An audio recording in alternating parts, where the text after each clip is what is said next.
Yo, what's up everyone? Welcome back to the channel.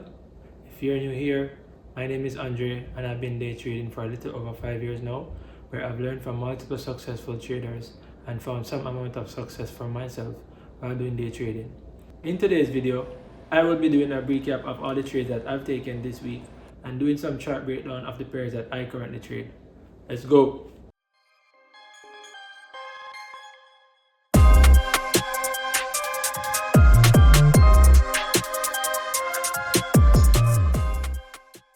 Alright guys, so welcome back to the charts. Just going to recap the trades that I've taken last week before we get into what we're going to look for in the coming weeks. Let's go. So just looking at USDJPY right now, this is one of the pairs that I trade. It should come over here. I'm just going to show you guys all the pairs that I trade. The pair that I focus on trading is USDJPY and Nas100. You're seeing US 100 here because based on the broker that I'm using, the symbol for Nas with them is US 100, but it's still Nas 100. So these are the only two pairs that I focus on trading, and my goal in the long run is to just stick to trading Nas 100. The reason why I still trade USDJPY is because I'm more familiar with it. I've been trading USDJPY for almost 2 years now, versus I started trading Nas 100 at the start of this year. But ideally with trading, you want to focus on less pairs, right? You'd want to focus on 1 to 2 pairs at best to maximize your ability or to maximize your potential with consistent profits or being more consistent. As a trader, I would say try and focus on 1 pair and master that pair before you even think about doing anything else. Alright, so we're at USDJPY. Last week, after looking at the markets, I realized that okay, price was still in a strong bullish trend to the upside. It did come back into this previous daily or weekly high point before it started to exhaust a bit. So we started to experience some buyer's exhaustion inside this area right here as price comes back up into the previous resistance area, and that's just from a daily perspective. But even from the daily right here, we can see the price is making higher highs, higher lows, higher highs, higher lows, higher highs and higher lows. So this pullback that we're seeing here is price making, I would say, a higher low point on the daily, which is just a pullback, I would say. However, this is going to look a lot different as we go down to the lower time frames, like the H4, the H1, or even the M15 or the M5 time frames. It's going to look like a total downtrend, which is why I've been selling USDJPY over the past few weeks now. Alright, so let's go down to H4. Now H4 is my structure time frame. I use the daily just to understand the overall momentum of the market, and I use H4 for structure. I use the H1 for more of my analysis, and I use the 30 minutes, M15 and M5 for entry. So those are my entry time frames. Coming down to my H4 time frame, we already established that this entire area right here that you're seeing me highlight is a pullback on the daily time frame. So just the daily time frame making a correction. However, on our H4 time frame, this is definitely a downtrend, right? Keeping in mind that price is in an overall uptrend, right? But however, if price is making a correction, that doesn't say that we can trade the correction. All right, so let me just delete this. So this is our H4 time frame, and on the H4 time frame, what I did, I identified the last higher low point, which would have been right here, and I draw my fib from point A to point B. So I can just remove this fib and draw it back. You guys can understand what I'm saying. So I drew my fib from point A to point B, and when you're drawing your fibs, guys, ensure that you're, for example, in an uptrend, you're drawing your fib from a bullish candle to another bullish candle, and in a downtrend, you're drawing your fib from a bearish candle to another bearish candle, right?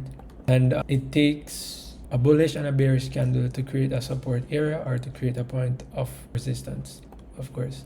So boom, identify that. All right, so back to the H4 now.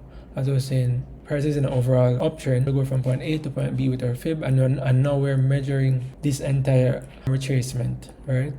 Now in this downtrend, we're seeing that price is making a low, then it made a lower high. So price was in this strong uptrend right here before it made a higher low, and then the other structure point did not take out this previous high right here. So this is our first low high point, which indicates that okay, price is most likely ready to make some downside move, or some sellers are actually coming into the market at this point right here based on the 8-4 time frame, right?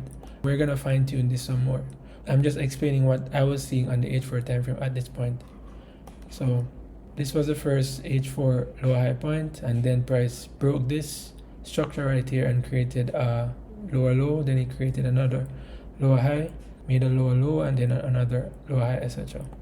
Alright, so this is what I was seeing, which is why my overall bias on the UJ for the past week was more so of a bearish move, which is why most of my trades was for sells. Alright, so from the H4 we can go to the H2, and just to see the H4 a bit clearer, same structure, low, low, high, low, high, low, low, and low, high as well. We're going down to the 1 hour time frame, which is primarily where I do most of my technical analysis. So let's go here. So based on the fib that I drew, as I said, from point A to point B up here, I'm going to show you guys how I actually started getting into the selling trade that I took. So this is the 23.6 fib area. I do not consider the 23.6 as a valid price reversal zone. My first valid price reversal zone is at the 38.2. So meaning if price is moving in an uptrend, it's making a higher high and a higher low, and price starts to make a correction to the downside. Let's say price is at the 23.6 fib level. At this area, I'm a bit more skeptical to take sells unless I see price break below this area. So from this area, what I did, I came down to the 30 minutes time frame, and I mark off this support area right here, and I said that okay, if price break this area, then I'll be open to taking sells down to the first price reversal zone, which is the 38.2, somewhere inside here, or even lower. But because I'm trading against the trend, I'm trading in the opposite direction of the uptrend. To be safe, I normally take my first trade once I realize that price break the 23.6 fib, and I normally set my take profit at the 38.2. Alright, because this is considered the first price reversal zone, which means that if price pulls back to the 38.2, oftentimes it can make a sharp push back to the upside, since it is considered as the first official higher low area, or the first official price reversal zone area. So what I did, I dropped down to my M15 time frame, and I did place a few sell orders below this support area right here. So this was the support area, which means that once price break below this area, even if I'm not on the chart, I would be in some of the trades. However, if I'm active on the chart, then at least I will be able to manually enter the trades. Right? So for example, go for the short position. I think my first trade was somewhere around here. And with USDJPY, guys, I would say the maximum stop loss that you can have for USDJPY is about 30 to 35 pips, but if they're structured, then you can probably fine tune that stop loss to make it a little bit smaller. But normally my stop loss is about 30 to 35 pips on USDJPY. So I would set my stop loss based on the time frame that I'm entering the trade, and then I would go back to my structure time frame, which is H1, and place my take profit area there so I could secure some profit. However, I was anticipating price to come back to the 61.8 area, or even further down here. So this was one of the trade that I was in last week, and that was the reason why I took that trade, because I realized that price broke this support area right here and was making a deeper chasement to the downside. Another trade that I took on USDJPY was from this area right here. After realizing that price did break this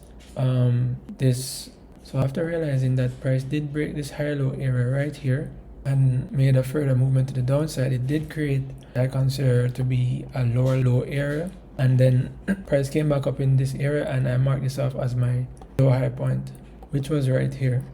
I think I took an entry right here, but I did get out of the trade because I wasn't sure if price was going to push up some more. So I believe I did close that trade right there. After price broke this support area right here, I got back in the trade, had my stop loss above that area right there, and I had my take profit right at this support right here. This was a 1 to 2 register reward.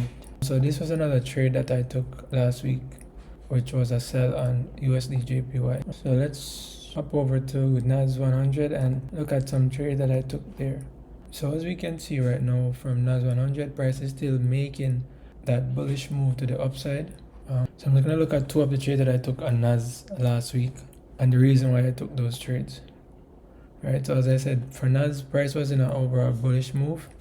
I normally do my pre-market analysis about 9 a.m., which is about 8 a.m. EST. And I would normally start looking for entries around 10 a.m., which is around 9 a.m. EST. Alright, so after looking at this area right here, I realized that Nas was still making a move to the upside. This was around 8 a.m. in the morning. I had this trend line right here, and I had this zone somewhere here. So my bias was that, okay, if price broke above this high, then I would continue to look for buys. And if price came back down inside this area and break this low, then I would definitely start looking for sells. So that was just a simple if that then this scenario, right? And that's a mindset that you have to approach pairs like Nas100 and US30 with, because these pairs are very, very fast, bro. They're very volatile. So it's like 50 pips in like a few seconds.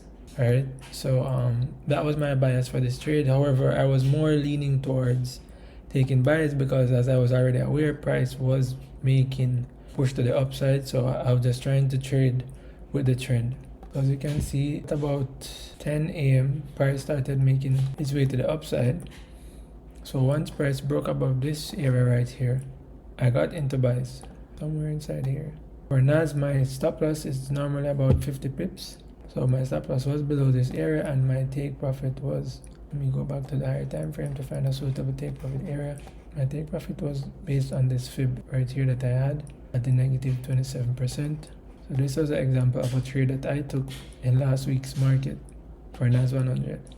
I did get out the trade somewhere here, which was a daily key level, which you're seeing this line right here. But price did continue moving to the upside to hit take profit.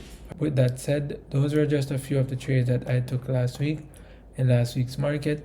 And with the outlook for this week, for Nas, market pretty much just opened. It did gap up a little bit, as we can see here.